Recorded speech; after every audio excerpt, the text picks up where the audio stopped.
You are unique, and only you can express your vision. So stop comparing and start creating. Feed your creative spirit and free your creative genius with Creative Voice Radio now. Hey everybody, welcome. I'm Dr. Pat, and I get to do this great show with Gwen Fox, who is the host of Creative Voice Radio. Kyle, I did see your message from yesterday, and I love that you sent that. Thank you, Kyle, from Chicago. And Kyle gave me an answer to my question for my show. And believe it or not, it's exactly what Gwen's going to talk about today.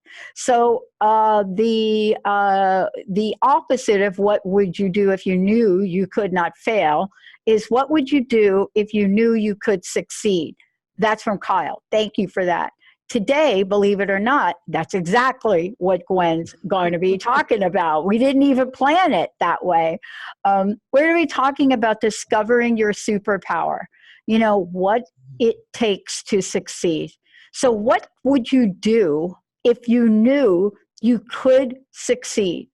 And that is really the question. What would you do? And when we look at this, there is something that we do have to discover in ourselves, as Gwen, you put it. And we have to discover our own superpower. Right. You know, look, you are somebody that helps so many people discover what is inside of them, their superpower. And so when you look at this show, and I think about what you do as the coach to other artists to help them become successful at what they do and to fully express themselves, people come and they'll either join you in your studio or they will work with you online, whatever that is. You know, this is the line of work, rather your calling, that you said yes to. So you know a little bit about what it means to discover the superpower. What is the essence of that from your perspective? Well, number one, it's great to be here because it's always so good to be with you. It is awesome. We have a lot of fun. We do. You know, everybody has a superpower and they don't realize it. They don't, they just think that they're normal. And the superpower is generally what is so easy for you.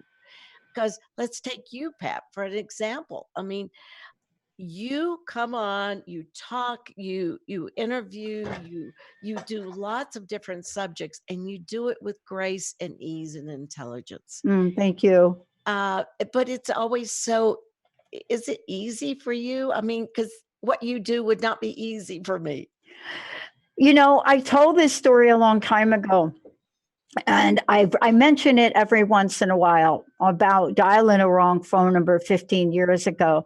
But I remember the first time I got behind a mic in studio with Benny, who's also on the call as one of the producers today. And isn't it funny, I commented about your mic, because I remember the first time that happened for me. And it was like coming home. It was like for me. But I didn't know it. I mean, I didn't know that what was happening was that part of me that you're going to talk about today became alive, and that I would continue this. But I couldn't explain it to people, Gwen. And what I mean by I couldn't explain it to people, here's what I couldn't explain. I couldn't explain to them why I continued to do this, buy airtime by the thousands of dollars, and not go get that consulting job. I see it just, I knew that this was right, but everything in the outside world told me, especially in that first year, to quit. So what ended up happening is I got a mystery disease in 2004. Because I think the doubt, everything that was going on inside of me, I was ready to walk away from this at month 6. And not because I wanted to, but because I thought I should get that job.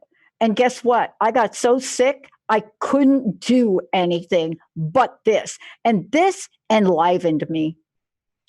That's what your superpower is. Yeah. And here's what I find with artists or creative people is that when I coach they will say, excuse me, they will say, Let's I will look at their painting, and it's awesome. It's awesome. And they'll say, "Oh, no, no, no, no, no. That only took me like 30 minutes, and I just can't, I can't do that." And I'm saying, "Are you kidding? This is a good painting." But it's because it took 30 minutes. They don't think it's any good. So they want to work hard, ruin the painting, overwork it, and then they say, "See, I can't paint." yeah, yeah, You know, it's accepting that. It's accepting what comes, what, as you say, what feels good. What is, and I think of you so much on that because I couldn't do what you do, and you do it so well. I don't know yeah. how you do what Well, you do. I couldn't do what you do. I mean, and the question is, if I did what you do, if I did what you do, if I did what you do, would Okay. I feel like I feel doing what I do? Right? And I would speculate to say that because I know my relationship with art, so I'm going to step out on a limb here a little bit.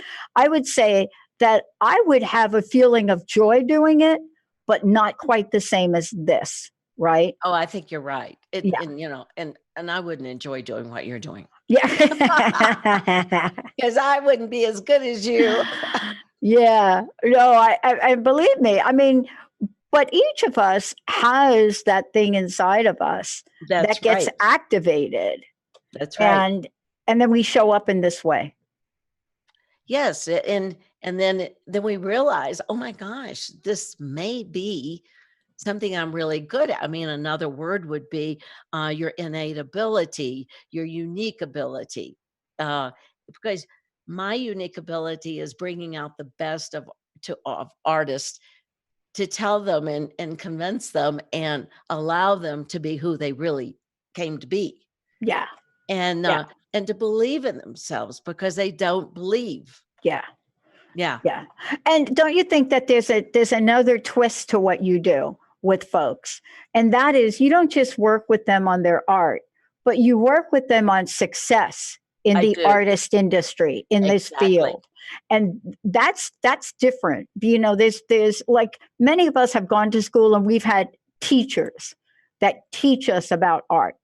But this is different. This is learning a level of respect for oneself and one's talent, learning that level of respect in order to feel the self worth so that this now becomes a business. Because what you want to do is you want to now share this work with the world and Exactly. receive money for it. And I got to tell you, in the field of art, I think personally, it's one of the most difficult arenas for people to accept their self worth.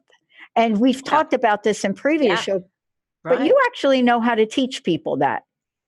I do because and it's kind of natural for me is to bring out the best in them so that then they see that. And that is such a wonderful thing to watch. The light bulb comes on and they think, "Oh, I can really do this." It's just awesome. Yeah. Look at I do that with folks like you and the other hosts, right? And it is amazing to see someone that has never really done a show before in the way that we're talking about and create a show brand and an idea. And it's really wonderful to watch how folks emerge from those first practice and mentoring things to then being on air with me. Then most of them move on to do their own shows. But to watch that and to see how people, literally blossom, that has Right. got to be a great, enormous gift for you to see that.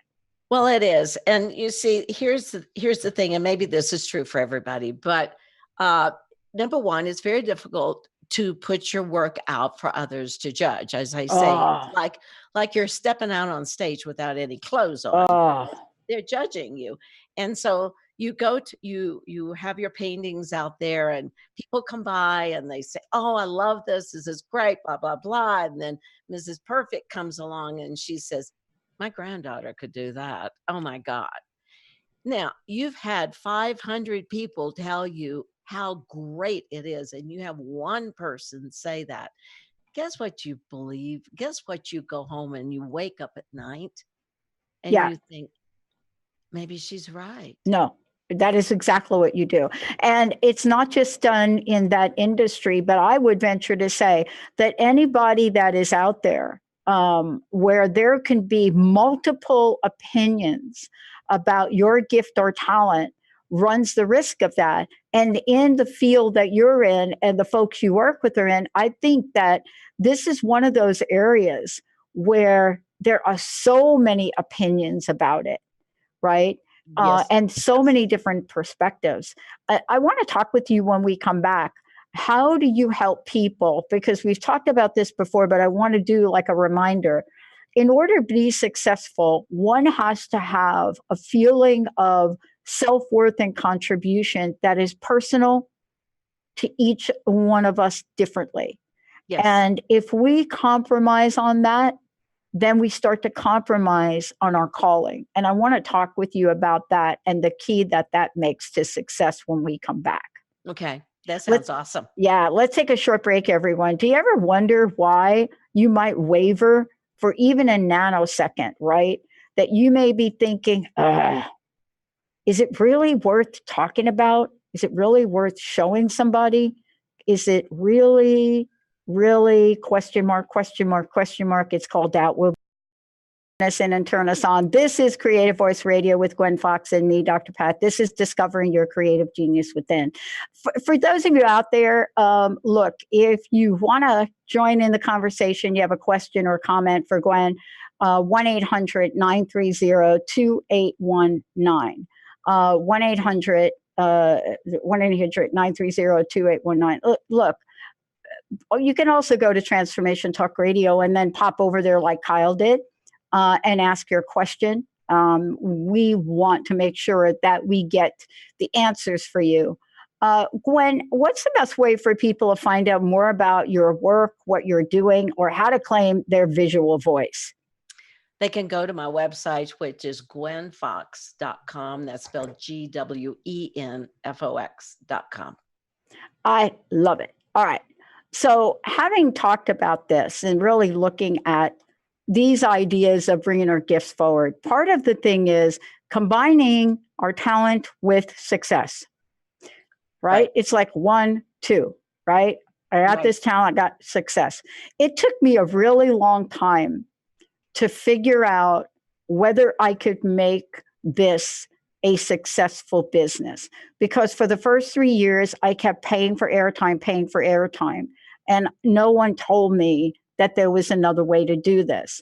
But once I learned, I had to figure it out for myself, which meant I could open up the door to bring people in so they can share their gift.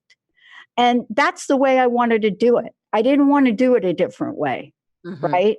I wanted people to have the same experience that I had if this was truly their calling. And so we had to create something not different, but we created differently to do that for folks. I want to ask you this. How do people find that success seed within them that we're calling a superpower today? Well, number one, I think they have to have somebody to kind of help them do that, because it's very difficult to brainstorm alone. So it can be a friend, it could be anything. And the one question is like, how do you stand out? Your friend's gonna know. Maybe you're a blabbermouth and you're really good at it. Maybe I mean, who knows? Maybe you just go into the studio and you can write a chapter without any problem. Maybe, you can, whatever it is you can do and you do easily, that's a key right there. Because number one, I'm a good listener, and I can break complicated things down into simple ways of understanding Yeah. And that's key right there. I mean, it's, It, don't you think? it is key for me in doing what I do. Oh, yes, it Yeah, is. it is. I mean, it's being able to, take a book, right, that has a lot of concepts in it and look at it and say, okay, wait a minute, how do I now take that and bring that to the way I would want to hear about it? And then Right. you have to do something even more difficult than that from my perspective, because there's so much subjectiveness in what Yes. you do and what you look Yes. at for people. For me, I'm looking at words on a page, right? Right. Um, but this is your talent and this is your gift. Well, yeah, and I'm lucky. I'm really lucky that I can do this. And the one thing that the other thing too that people need to look at is Mm-hmm. what skill have you developed to make you successful at what you do?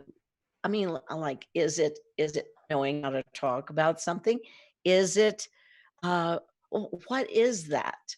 And and as I said, mine is breaking down complicated things, listening intently, repeating what I've heard so that they hear it. And maybe that opens up a whole new world. Because when Yeah. I coach, the thing is that we go deep. I want them to find that artistic voice. I want them to find what's inside and bring it out. Yeah. And that's hard It, sometimes. it is hard. And, I realized this. I had a conversation with Jessica this morning and I realized something. And so we were talking about the video. And I had walked in the other day and was talking to Zach about one of the Facebook Live shows.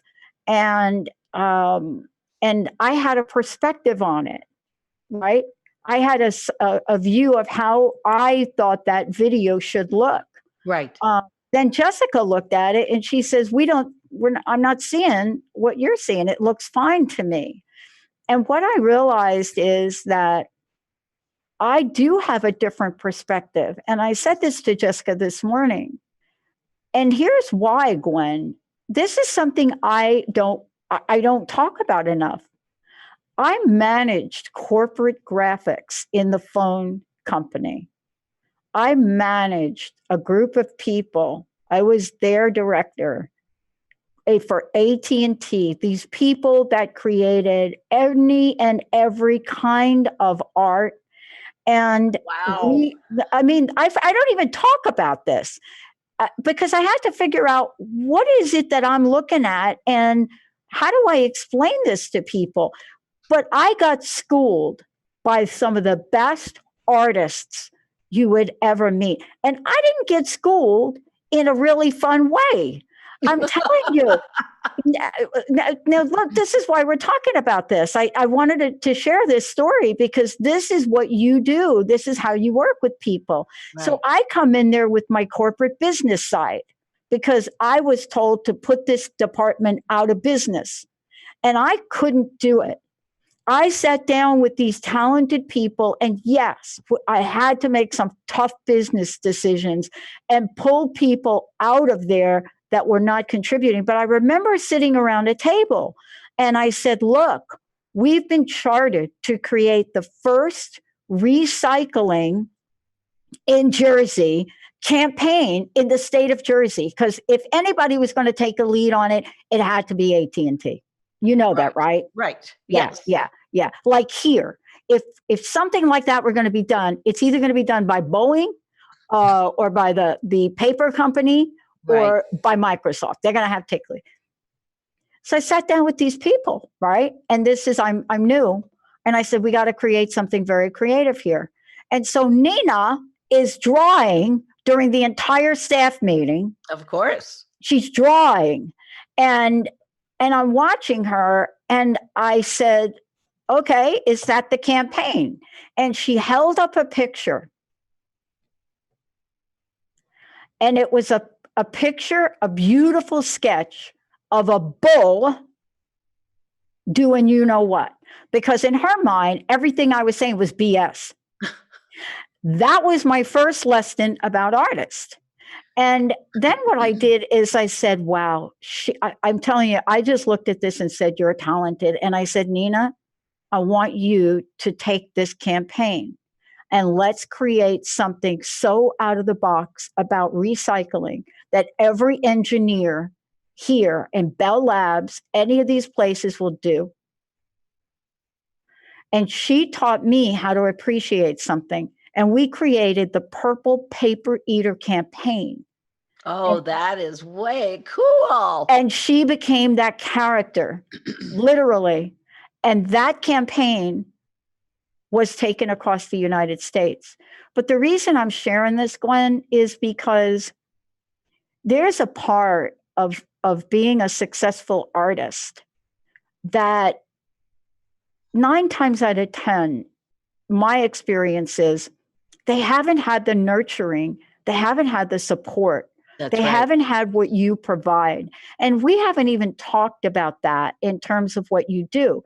But we've got to talk about it today, because in order for folks that are that creative to be successful, right, there's something that is special that has to happen that maybe you don't do if you're a manager in a call center. Oh, without a doubt. Yes. So tell us a little bit about that, because I'll tell you what, I had as a manager, I had to be willing to not just acknowledge her, but I had to let her take the reins. Even if I didn't know what she was going to say to an executive, I had to let her do that. And she taught me about art. So how do you help the artists you work with be in the power of who they are and be able to handle the backlash? Well, that's a real good question, and that's it'll take more than a minute to answer that, but it's like peeling the onion. Artists, they know who they are, but they haven't gone inside sometimes. And it's that peeling of the onion of trying to find who they are. And I've used this example before, but it fits here. One of my students was absolutely gorgeous, perfect family, perfect husband, perfect house, perfect. And she was so unhappy in her art because she was doing perfect paintings. And she just says, I'm really unhappy. So I coached her. And what we did was we took what she did, and I said, you're going to have a trash can painting day. Come on, let's really do a trash can painting.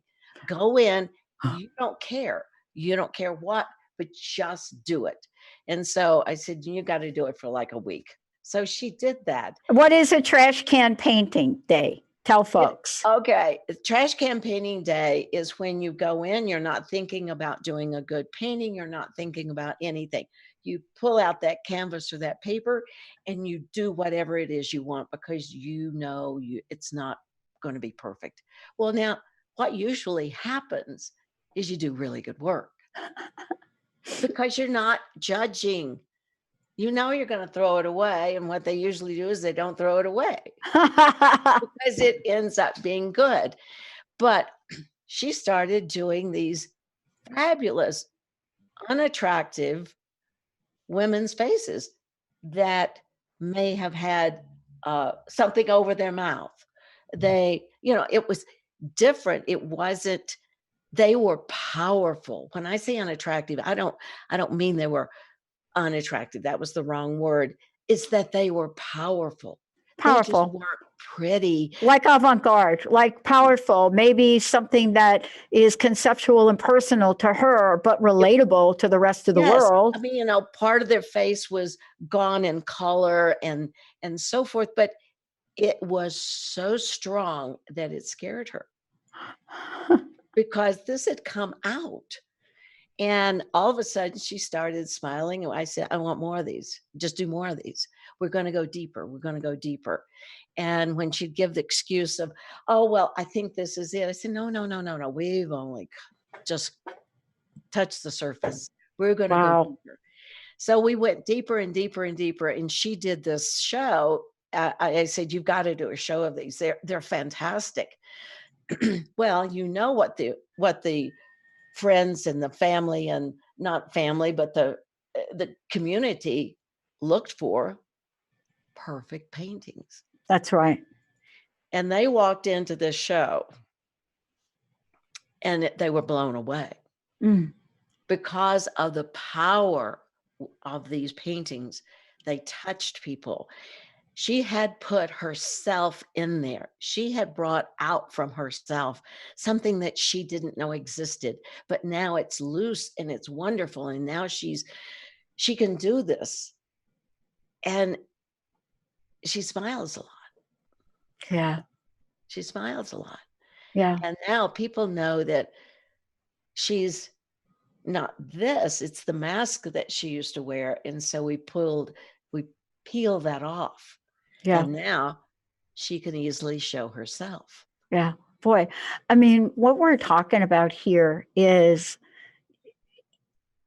when we're talking about art and artists and success. So when we put that all together, what we don't realize is sometimes that the process and what you do, right, and the way you honor people is really a model that can be used for any profession, but we just don't. Yeah. But that witnessing, first, you were a witness. Second, you were a coach and a mentor. Third, you were an emotional support system, right? And four, you were a challenger for her to do more. Oh, yeah. Oh, yeah. You've got to push. You got to push is right. You got to push. You got to push. We're going to take a short break. When we come back, we're going to talk about how does success show up when you do push. What is and are the push and pulls that really grab onto us anytime we shoot for the stars? The question, what would you do if you knew you could succeed? Well, the first thing you'd probably do is learn how to deal with doubt and fear and subjective opinions. Let's take a break. We'll be right back. Hey, everybody, welcome back. It's so great to have all of you tune us in and turn us on. I want to make sure that you know that this is Creative Voice Radio with Gwen Fox, discovering your creative genius within. And, you know, we're talking about how do you discover your superpower? And sometimes I think you have to be faced with not seeing it as a superpower. Right. You know, sometimes I think you have to look at something and question yourself about it, because there are things that you teach people, Gwen, to help them fully step in. So let's talk for a minute, but I want to make sure everybody goes to Gwen's site, gwenfox.com, because, you know, you have a number of courses that you offer. I mean, you teach people this. I do. Yeah. And yes.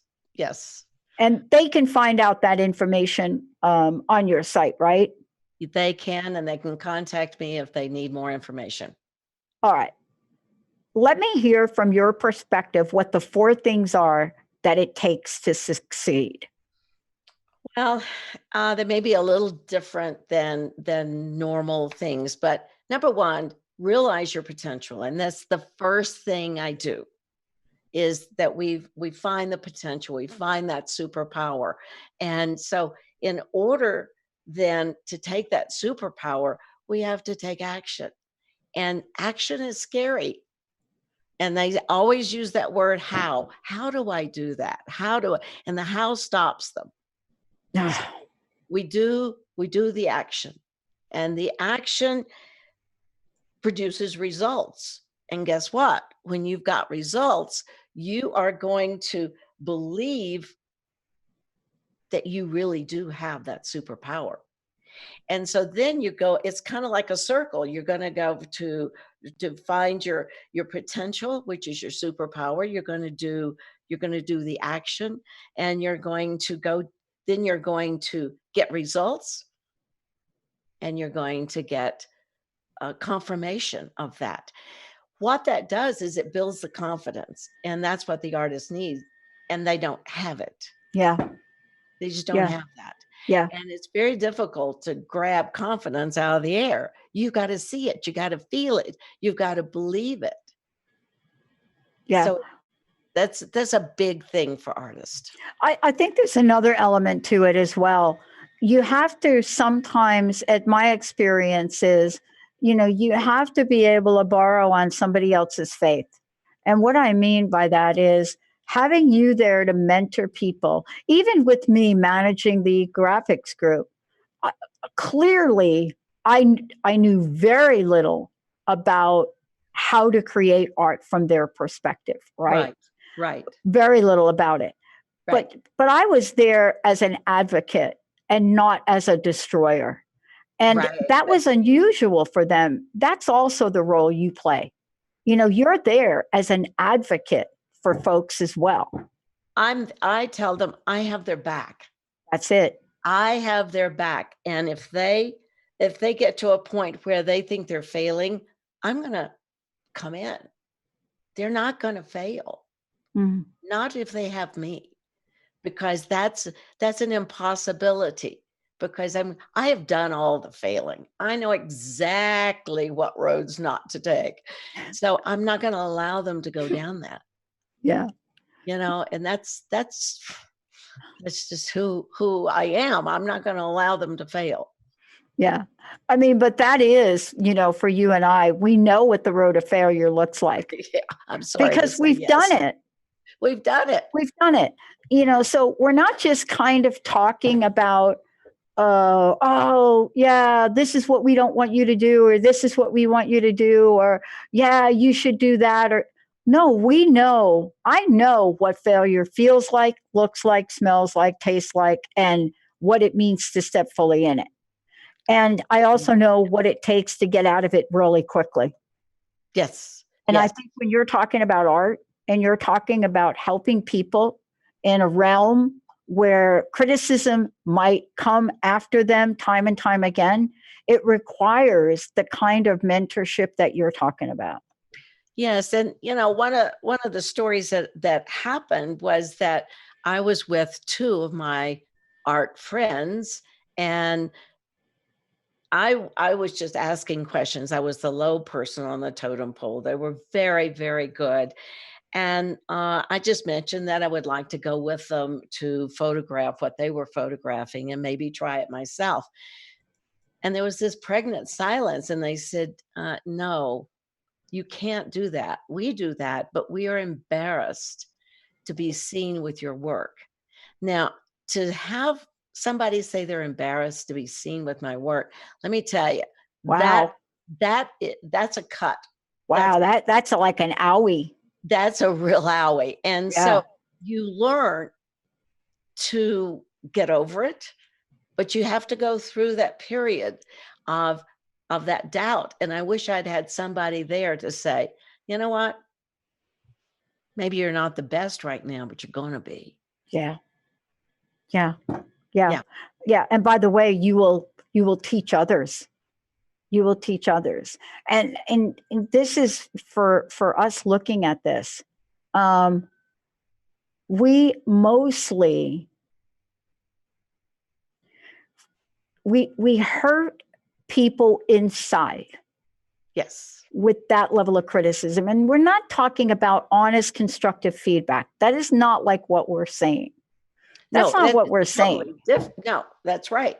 When I critique paintings, I mean, people cringe. Oh my gosh. I'm in the workshop, teaching the workshops. And I say, well, on the last day, we're going to critique. And some of them say, I think I'm going to leave a day early. Because they're used to somebody coming up and saying, well, your painting sucks. It really looks bad. And I don't know how you're going to save it. And that is not constructive criticism. That's not a critique. That's destruction. And so, you bring out the good things. There's always good things. And then you say, but if you want to do this and want to do this, this is going to help it. And here's the reason why. Because they need to know the why. Yeah, people do. And I agree with you. I'd have been out of there early too. I mean, I'd be like, I wouldn't let you. I'd be like, where is the door? Let me out of here. But But, there's a difference in what you're talking about that you do and what I was talking about in my corporate job. I was not known, just as a sidebar, I was put in that job for a reason. And what I realized when I looked back, I had a reputation for getting things done no matter what. I'm sure you did. I did. And, I don't talk about my corporate career, but I've made a lot of amends about my corporate behavior. But this stopped me. And I want to talk about this because as a teacher, as a student, both are transformed, as I hear in the stories you tell. I was different after that job. Yes, I'm And sure. I actually attribute what happened in the next couple years thereafter that led up to me completely rebelling against the system. And I think it started with this group of people. Mm-hmm. And I don't know what it was, but every meeting I went to, I was asked by the AVP, okay, how many people did you fire? How many people did you fire? When are we going to close them down? When are we going to close them down? I want it all outsourced. And I don't know what my answer was, but I couldn't do it. And I think it has to do with meeting people that are absolutely creative in their own individual way and uncompromising. And I had never met people that were uncompromising in the workplace like that. They were not willing to do it. If I was willing to clean that place up so that art could emerge, they were going to meet me. But isn't that part of what you teach people, is not to compromise their creative genius? No, and I will tell them, I said, look, during the critique, if I say something that you don't believe that your painting needs to do, argue with me, fight for your ideas, because this is your painting. And I give you permission to do that, but fight for what you want and fight for what you think is right. Always. Mm-hmm. Yeah. Even if you're talking with somebody that you believe has one up on you or perhaps isn't the best listener that you've ever met, right? Okay, yes. Maybe a bit argumentative with you, you still have to stand up for yourself. And I can't tell you how many times people have said to me at one point in time in my career or another, I couldn't talk to you because I was intimidated by you. And here's the thing, intimidation is an inside job, and we can never be intimidated or let ourselves be intimidated, because I have felt that way about other people. Yes. Yes. And it really chokes the creative energy out of us, I think. What do you think? Oh, yes. And there's no doubt about that. I mean, I see that all the time. People will constantly talk about, well, I could do that, but I can't do this, or I can't, this limiting language. You don't want that. And so it's a whole different world. But I think what happened to you with the people in the group that changed you so much is that you saw a freedom within them that you didn't have. Exactly. And Exactly. you wanted that. And Yeah. see, you have now taken that and done it for yourself. Yeah. And that's why you remember it. That's why you admire them. And that's why you like it. Yeah. There's no question in my mind about it. There's absolutely no question in my mind. But it's taken me a bunch of years to go back and realize that and recognize it, Gwen. It's not like I woke up the next day and said, pfft. It wasn't until much later in life, Right. especially when I started to do this. It Mhm. wasn't until then did I realize that that was such an influential part for me. Yeah, I mean, when you're talking about it, I hear it. I Yeah. hear it. And Yeah. so, but you see and you feel the doubt in others, and that you're right. You give away your power if you're not willing to fight for it. Yeah. And that is what I say to people, and especially the people I work with today. You know, I was doing an audio of with a new host, and we were coaching about the voiceover work, and we were doing it together.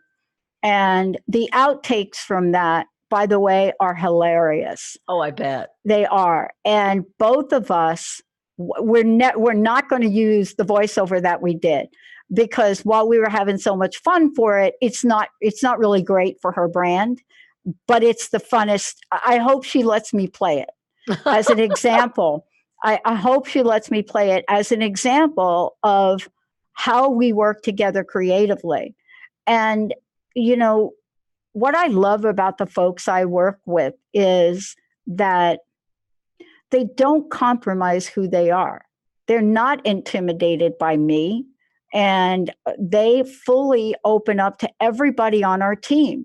This is the greatest team of people here. Everybody here, Oh, I Linda, agree Kim, with you. Jessica, everybody here. Yeah. Yeah. And yet we all have to learn and grow around many, many things. But if you don't stand in your power, there's usually one or two reasons. One, you're either not confident about that power, or two, you either have something that is not a skill up to par. And let me tell you, I know that because I have a very difficult table tennis coach. Well, you go, girl. I tell you, that is not like art. It is really black and white. You either make the point or you don't. And it's so funny because yesterday I was thinking about this and thinking about the show, and I thought about, what would Gwen do here? What would she do here? So I did two things. I decided to have a lesson and not take anything personally that he said. Okay. And then I decided to take what he said seriously. Okay. And that is, if you're going to suit up and show up to do art or anything else, you need to suit up and show up and do it at your best. You got it. I always say failure is an event. It is not personal. Exactly.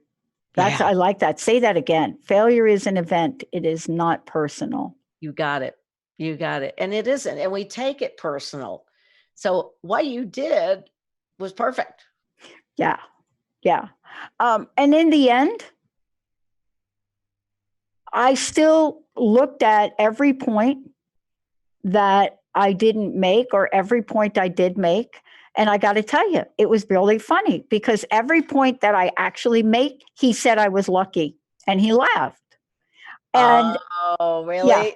Yeah. Like everything was lucky. And like I made yeah, right. And there's such a difference in our where we are potentially. I mean, this is a guy that's at the top of the game. I mean, his ranking is absurd. To get 1 point off of him, I'm okay if he laughs and says lucky. But we're talking about success, and we have to define it for ourselves, Gwen. And I think that's what you're helping people do in the art industry. It is. And, and I tell them, I said, you want to reach for the stars, but what if the stars are only the beginning? Then they look and they think, but I thought that was the furthest I could go. No, what if it's the beginning? Well, just open the mind to greater, better, more outrageous possibilities. That's what I want them to do. I want them to be so out there that then they can pull themselves in and go into reality, but they'll never be the same because they've stretched. And that's the key right there. Wow. What a great way to end the show. Thank you, Gwen, for everything. I wanted to just say, can you tell folks about the upcoming events you have and how they can work with you directly? And please give out phone number and anything else that you want to share. And then I want to ask you what your personal message is and what you'd like to leave us with today. Oh, okay. You can go to my website and see all the things that I offer. And I'm in the middle of a master class right now. Just finished 5 workshops here in Taos, New Mexico, and in my studio, which were just grand. I mean, I had the best students ever.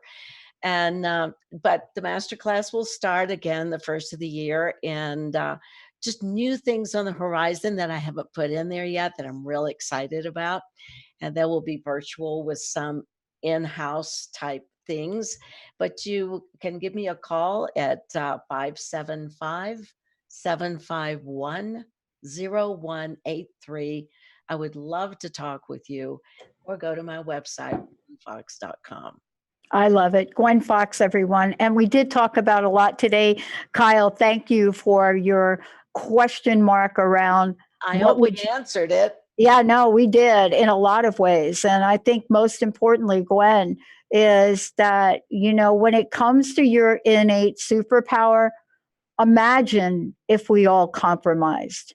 And that is something that I think just one takeaway is to be able to stand tall in who you are Mhm. and what you do, and allow for someone like a Gwen Fox to support you along the way. Thank you so much for this, Gwen. You are so welcome. Thanks a lot. All Love you. right. Love you, everybody. Gwen Fox, I'm Dr. Pat. We're going to take a short break. We'll be right back. Thank you for listening to Creative Voice Radio with Gwen Fox. Discover the creative genius within. Tune in monthly as Gwen joins Dr. Pat to make the connection between art and spirituality and inspire listeners to express their vision by saying yes. Yes, you're good enough. Yes, you're talented enough. Yes, you are an artist. Connect to the vision you'll share with the world by saying yes to the things you fear. Ignite your creative being, body, and soul with Creative Voice Radio. For more information about Gwen Fox or to listen to this show, visit gwenfox.com.